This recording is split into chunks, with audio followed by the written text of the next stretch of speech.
I'm in New Jersey. My awesome relatives let me stay with them for the time that I'm here. And I've arrived a week ago. It's Saturday now, so I arrived on the 25th. So I've been here for a week, and I've only been to New York twice so far. I had like 4 meetings so far because I didn't prepare too much before I came here, because I didn't know if I would stay for an additional week in Nashville to work with a singer.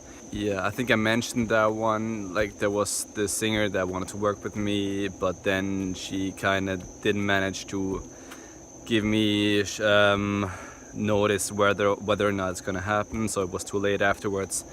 And so I came here instead on last Saturday.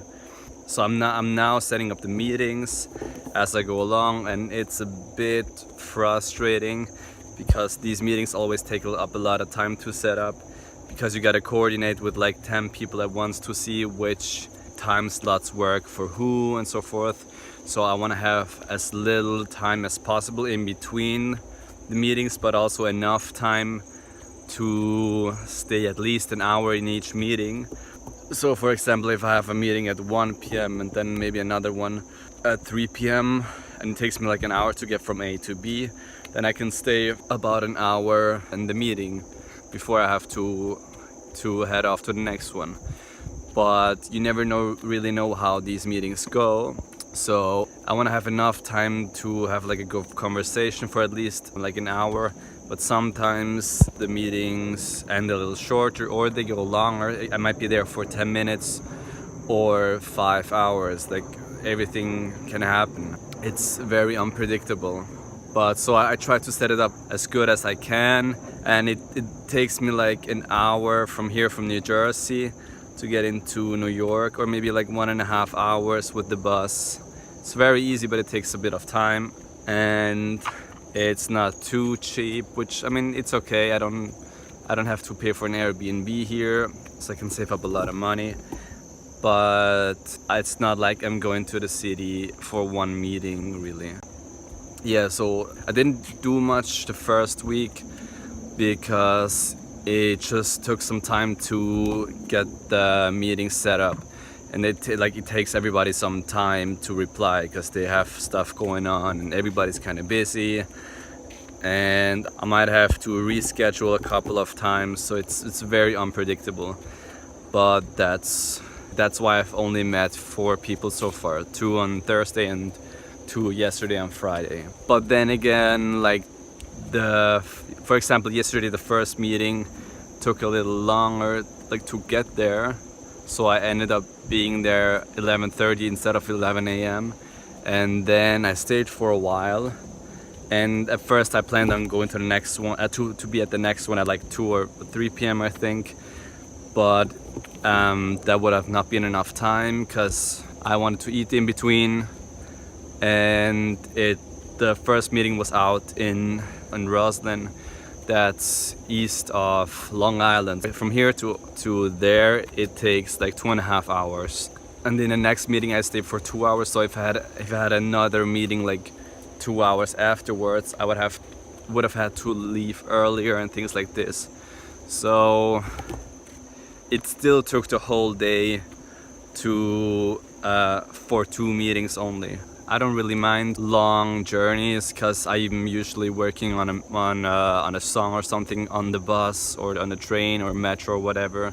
Or I cut the footage from the vlogs, and I just try to stay productive. So it doesn't really matter to me whether I'm at a Starbucks or whether I'm working on the public transport. I got to do some more working out. I didn't really get to work out in Nashville because I didn't really have a place for it, because I was sleeping on a couch and the living room was kind of small. But I did do a lot of jogging, but I want to get a balance between the two. And my relatives have a basement, have a gym in the basement, so I get to work out there a bit. And then I also go to yoga classes with my aunt, and I do like a 45-minute jog or something before the yoga session starts. So I get a good balance of a couple of things.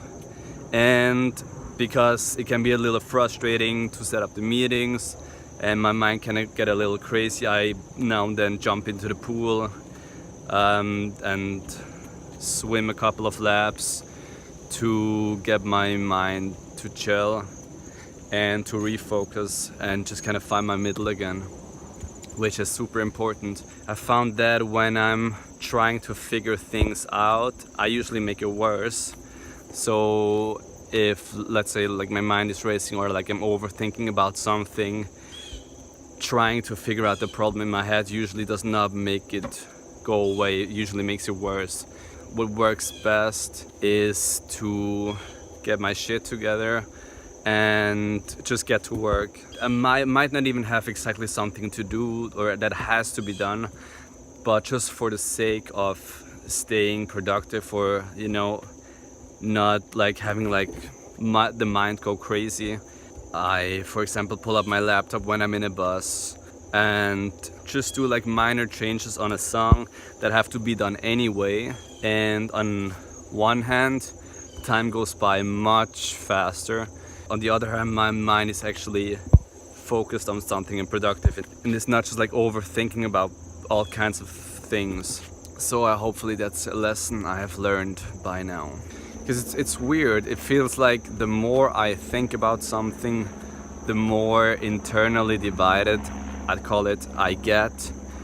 And I tend to try and control things a bit. It's not too easy to let go always. I'm sure you guys can relate to that. But let's say I have a problem, and then instead of trying to figure it out in my head, I like work on a song for maybe 1.5 hours or do emails or just like do something productive. When I'm done with the work, the problem usually kind of figures itself out on its own, or I'm kind of in the middle, or it doesn't seem like a problem anymore. Everything is kind of more in a healthy perspective, and that's a much better way of finding solutions. To me, there's absolutely no way around that. Like, getting to work is the best thing ever.